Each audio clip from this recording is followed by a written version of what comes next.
Welcome to my presentation on the airfoil construction project. Now let's talk about lift. So what causes lift? We have the Bernoulli's principle here, which relates pressure, the density of the fluid to the volume of the fluid, and we have this angle of attack. So what is it?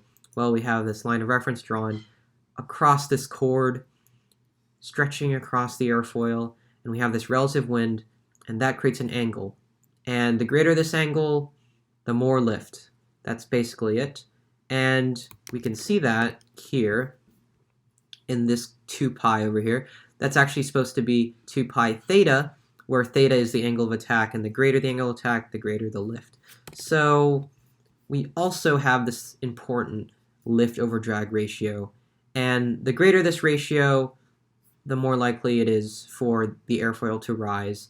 And we have this thing called the AIDA glider, which is a really high performance glider, and it has a lift over drag ratio of around 70 in comparison to maybe like an airliner, which has a lift over drag ratio of about 25 or so. So we have these 4-digit NACA airfoils.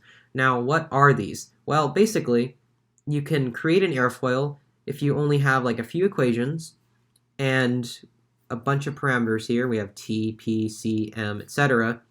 And it allows us to model these curves here, here, here. And the most important ones are the camber line, which is this red line here, the upper and lower equations, which are here, and this midline here. Now, I sketched these out, modeled them, then graphed them using these equations here, given by NACA regulations, and I was able to come up with these equations after doing a bunch of computation, and it looks pretty nice. So I decided to also calculate lift and drag.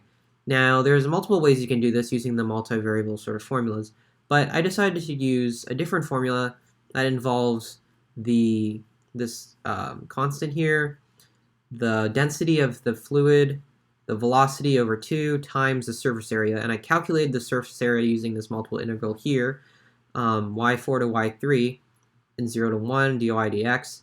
And basically, y4 is this bottom line here, the lower surface, and y3 is this upper surface.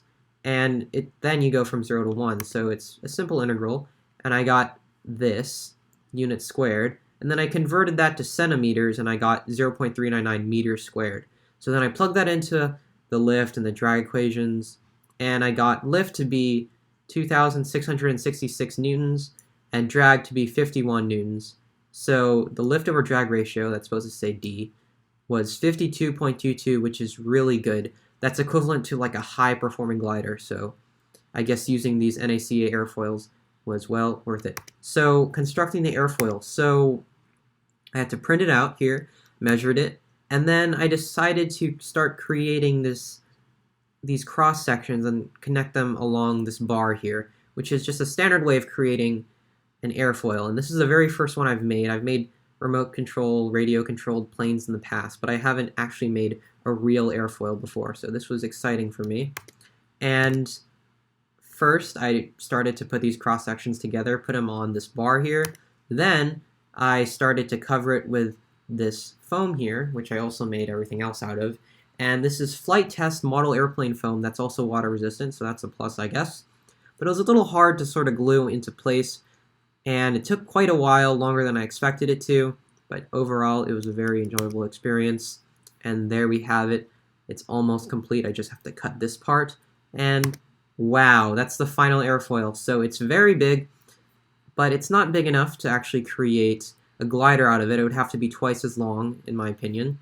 And when I have time, I'll do that, and I'll also create a fuselage so I can fly it, and I'll send that video to you guys or demo it in my next presentation.